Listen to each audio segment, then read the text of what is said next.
আমাদের মতো সাধারণ ঘরের গ্রামের বউদের সকালটা শুরু হয় রান্নাঘর থেকে বা বাইরের কাজকর্ম থেকে। সবার জীবনটা এক না, আমাদের জীবনটা একটু আলাদা মনে হয়। সকালে উঠে সবাই একটু আরাম করতে পারে, সকালে একটু দেরি করে উঠতে পারে, কিন্তু আমরা যারা গ্রামের বউরা আছি তারা কিন্তু আমরা চাইলেও ঘুমাইতে পারি না। সকালে ঘুম থেকে উঠতে হয়, উঠে সকাল থেকে আরম্ভ হয়ে যায় আমাদের সংসারের সাথে যুদ্ধ, কাজের যুদ্ধ।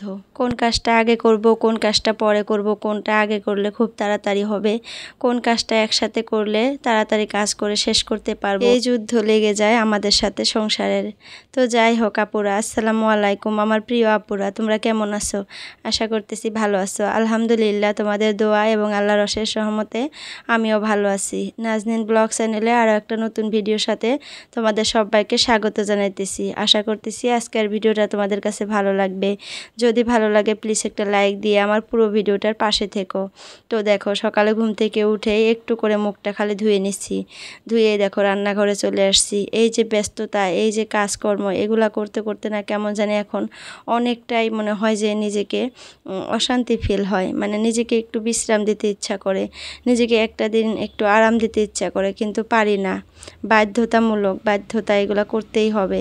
ছেলে মেয়ে সন্তানের জন্য সব কিছু হাসি মুখে মেনে নিয়ে সংসারের কাজকর্ম করে যেতেই হবে আমাদেরকে প্রত্যেকটা দিন। এই যে এমন একটা কাজে আমরা জড়িয়ে পড়ছি, এটার থেকে চাইলেও আমরা মুক্তি পেতে পারবো না।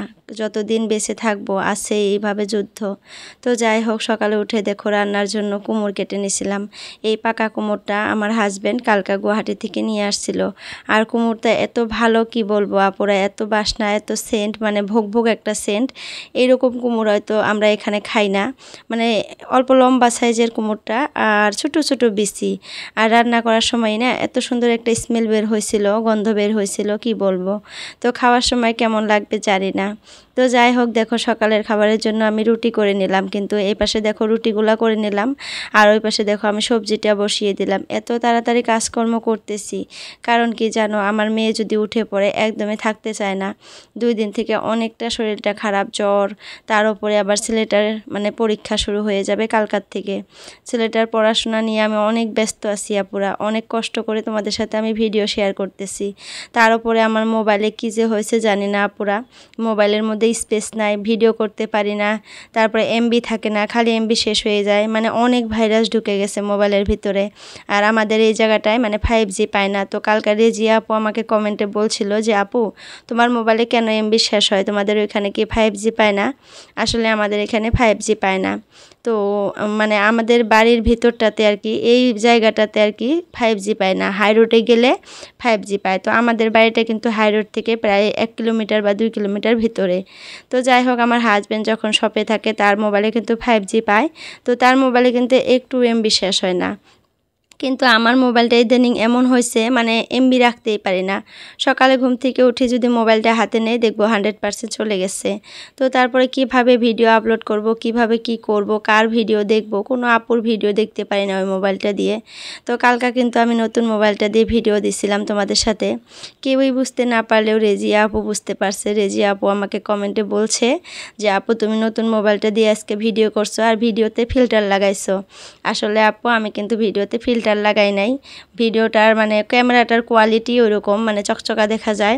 তো আমি কিন্তু ভাবছি এখন নতুন মোবাইলটা দিয়েই আর কি ভিডিও করব, কারণ এই মোবাইলটা আর হবে না ভিডিও করা, কারণ ওইভাবে ভিডিও করা যায় না, মানে এতটা কষ্ট হয়, ভিডিও করে আপলোডই করতে পারি না, এমবি থাকে না, তাহলে কিভাবে করব বলো।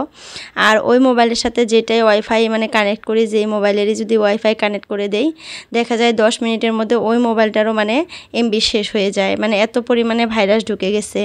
তো তোমাদের দাদা ভাই আমার সব কিছু নতুন মোবাইলে নিয়ে দিছে, ইউটিউব, ফেসবুক, ইনস্টাগ্রাম সব কিছু। তো এখন এই মোবাইলটা রেস্টোর মারবে, মানে ফরম্যাট মারবে, একদম ফরম্যাট মেরে সব কিছু ঠিক করে তারপরে আবার দেখা যাক যদি পারি নতুন মোবাইলটা ছেড়ে ওই মোবাইলটাতে ভিডিও আপলোড করব। তো দেখো আপুরা, তোমাদের সাথে কথা বলতে বলতে আমার রান্না বান্না হয়ে গেল, ছেলেকে খাবারও খাওয়াইলাম, তোমরা হয়তো দেখলামই। তো ছেলেকে খাবার খাওয়িয়ে দিলাম, সে স্কুলে যাবে। আর এদিকে দেখো আমি ছেলের জন্য টিফিন রেডি করতেছি। সবজিটা কিন্তু রান্না করে নিলাম মাছ দিয়ে, কুমড় দিয়ে। আর 2টা বাটিতে বেড়ে রাখলাম, কারণ একটা রাতে খাবো, একটা দিনে খাবো। আর দেখো ছেলেকে ভাত খাইয়ে দিলাম আর বললাম তুই কাপড়টা পরে নে একটু বাবা, এদিকে আমি তোর জন্য টিফিনটা রেডি করে নিই। তো দেখো এই যে আজকে ডিম দিয়ে রুটিটা এইভাবে এগ রোলের মতো করে বানিয়ে দিলাম। এখানে একটু সস দিয়ে মুড়িয়ে দিব। আর এখানে দেখো আমার জন্য একটা রুটি ভেজে নিতেছি। তো ভাবলাম যে ছেলের জন্য যেহেতু রুটি বানাইলাম, আমার জন্য একটা বানাই। আসলে মুড়ি দিয়ে চা খেলে না আমি বেশিক্ষণ থাকতে পারি না, খিদা লেগে যায়। জানোই তো সংসারের সব কাজ একা হাতে করতে হয়, কতটা কষ্ট করতে হয়, দৌড়াদৌড়ি ছোটাছুটি আছে এইভাবে সারাটা দিন। তো আমি তো সারাটা দিন ভিডিও করি না, পুরা একটু সময় ভিডিও করে তোমাদের সাথে শেয়ার করি। তো আমি ভাবছি সারাটা দিনেরই ব্লগ শেয়ার করব খুব তাড়াতাড়ি একটু একটু করে। তো যাই হোক দেখো ছেলের টিফিনটা রেডি করে দিলাম, ছেলে স্কুলে চলে গেল। আসলে ভাবছিলাম আমি আজকে তোমাদের সাথে ভিডিও শেয়ার করব না, তারপরে ভালো লাগতেছে না, মনে হইতেছে আপুদের সাথে একদিন ভিডিও শেয়ার না করলে আমারই জানি কেমন লাগে। তো যাই হোক তার জন্য ছোট্ট একটা ভিডিও তোমাদের সামনে নিয়ে আসছি, জানি না কেমন লাগবে আপুরা। তো তোমরা প্লিজ আমার পাশে থেকো আপুরা, অনেক কষ্ট করে আমি তোমাদের সাথে ইদানিং ভিডিও আপলোড করতেছি। তো দেখো মেয়েটা এত পরিমাণে কান্নাকাটি করে, কোনো জায়গায় থাকতেছে না। তো তোমাদের দাদা ভাইও কিন্তু চা খেয়ে চলে যায় নাই, মানে বাইরে গেছে একটা জায়গায়, আমাদের এখানে খাসি জব করছে, তো মানে সেখান থেকে মাংস আনতে গেছে। তো এই যে দেখো ভিডিওর সামনে দিয়ে কিন্তু ক্যামেরার সামনে দিয়ে কিন্তু গেল তোমাদের দাদা ভাই মাংস নিয়ে। তো আমার কিন্তু চাটা খাওয়া কমপ্লিট হয়ে গেল, এখন তোমাদের দাদা ভাইকে চা দিব। সে কিন্তু অনেকখানি চা দিয়ে মুড়ি দিয়ে খায়। তো যাই হোক আপুরা, তারপরে আর ভিডিও করতে পারি নাই, কেন জানো এটা কিন্তু আমার পুরানা মোবাইলের ভিডিও আজকা। তো ওই মোবাইলটা দিয়ে ভিডিও করতে পারি নাই কারণ একদমই চার্জ ছিল না। তো এই মোবাইলটা দিয়ে ভিডিও করছি, তারপরে দেখি যে স্পেস নাই, নট স্পেস। তো তারপরে বসে বসে অনেক কিছু ডিলিট করলাম। অনেক কিছু ডিলিট করার পর তারপরে একটু জায়গা বের হলো, তারপরে আবার দেখো একটু ভিডিও করতেছি। তো যার জন্য আর কাজকর্মগুলো কিন্তু তোমাদের সাথে শেয়ার করতে পারি নাই। তারপরে আমি ঘরটর গুছিয়ে নিছি, প্রত্যেক দিনের মতো ঘর ঝাড়ু দিয়ে নিছি, ঘর মুছে নিছি, উঠান ঝাড়ু দিছি। তো তোমাদের সাথে দেখো এখন গাছগুলা শেয়ার করবে একটু ভাবছি, অনেক দিন পর 3-4 দিন থেকে কিন্তু গাছগুলা শেয়ার করতে পারতেছি না। তো বেগুন গাছটার কিন্তু একদম আমি যত্ন ছেড়ে দিছি, কারণ এটাতে হয়তো আর ফল ফুল কিছুই ধরবে না, কারণ এত পরিমাণে পিঁপড়া, প্রত্যেকটা পাতার মধ্যে পিঁপড়া, এই যে দেখো। আর পিঁপড়া মরা ওষুধ কিন্তু আমার কাছে নাই, কেউ আইনেও দেয় না। আর একটা বেগুন গাছে যেহেতু আমি বলতেও পারি না যে ওষুধ আইনে দিও। তো অনেকগুলা হলে তো বলতে পারতাম যে অনেকগুলা গাছ হইতে মানে হয়েছে, একটু ওষুধ দিলে ভালো হবে। তো এদিকে দেখো আদা গাছগুলো সুন্দর হয়েছে, তো ভাবলাম আদা গাছগুলাই থাক। আর তলে দেখো মরিচ দিছিলাম একটা, সেখান থেকেও কয়টা চারা বের হয়েছে। তো ওই চারাগুলো অন্য জায়গায় মানে গাড়তে হবে, এখন আপাতত ওই জায়গাতে থাক।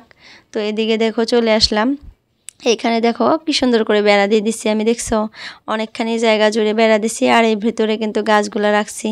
আর আমাদের নারিকেল গাছে দেখো কত সুন্দর ফুল আসছে, নারিকেল ধরবে। তো কালকে হাবিবা বেগম আইডি থেকে আপু আমাকে বলছে তোমার ছেলে বড় না তোমার ভাসুর, কি তোমার মেয়ে বড় না তোমার ছেলে মানে ভাসুরের ছেলে বড়। তো আপু আমাদের 2টা বাচ্চা কিন্তু এক সমান। তো এখন হয়তো তোমরা ভাবতে পারো যে 2টা বাচ্চা কিভাবে এক সমান হলো। তো একদিনেই হয়েছে, সিজার হয়েছে আমার জায়ের আর আমার। তো আমার 10 মিনিট আগে সিজার করছি, তারপরে আমার জায়ের করছে। আর আমার জায়ের কিন্তু 1 মাস পর ডেলিভারির ডেট ছিল, কিন্তু একটা অ্যাক্সিডেন্ট বা একটা প্রবলেমের জন্য হয়ে গেছে, 1 মাস আগেই সিজার করতে হয়েছে। তো যার জন্য কিন্তু আমার মেয়েটা 10 মিনিট আগে হয়েছে আর ভাসুরের ছেলেটা 10 মিনিট পর হয়েছে, এটাই ডিফারেন্স। তো একদিনেই হয়েছে, ছোট বড় বলতেই পারবেন না, তো একসাথেই এক সমানই। আর একটা আপু আমাকে বলছিল জয়নব কিচেন যে তোমার মেয়ের বয়স কত। আমার মেয়ের বয়স 1 বছর 5 মাস চলছে আপু। আরও অনেক আপুরাই সুন্দর সুন্দর কমেন্ট করে কিন্তু আমাকে, রেজিয়া খান রাতনা লাইফস্টাইল, সুইটি লাইফস্টাইল, তারপরে বাংলাদেশি ব্লগার মৌমিতা, বাংলাদেশি ব্লগার, আরও অনেক আপুরাই আছে। আমি এখন নামগুলো নিতে পারতেছি না, ওই মোবাইলটা হাতে থাকলে সুন্দর নামগুলো নিতে পারি। তো ওই মোবাইলটা চার্জে দিছি, চার্জ নাই। আর দেখো আমার ভাসুরের ঘরে কিন্তু হোয়াইট সিমেন্ট মারা হয়েছে আর প্রাইমার মারা হয়েছে, দেখতে কিন্তু ভালো লাগতেছে না। আমাদের ঘরে এখনও মারতে পারি নাই, কারণ যে মিস্ত্রিটা দিয়ে কাজ করতেছি আমরা রঙের, আর এক জায়গায় কাজ নিছে, সেই জায়গায় চলে গেছে। তো এখন যখন আসবে আবার তখন আমরা মানে বাইরে হোয়াইট সিমেন্ট আর প্রাইমারটা মাইরে নিব, কারণ বৃষ্টি পড়ে আর শ্যামলা ধরে যাবে, আর শ্যামলা ধরলে এগুলো আবার ঘষতে হবে, তো অনেক কষ্ট। আর আমি কিন্তু লাউ গাছ থেকে আপুরা 2-3টা লাউ গাছের চারা তুলে অন্য জায়গায় গেড়ে দিচ্ছি। অনেক আপুরা আমাকে বলছিল যে ফালাইয়া দিও না, অন্য জায়গায় গাইরো, মারিয়াম বুবু বলছিল। তো যাই হোক আজকের জন্য ভিডিওটা এতটুকুই রাখলাম, বাই বাই, আল্লাহ হাফিজ।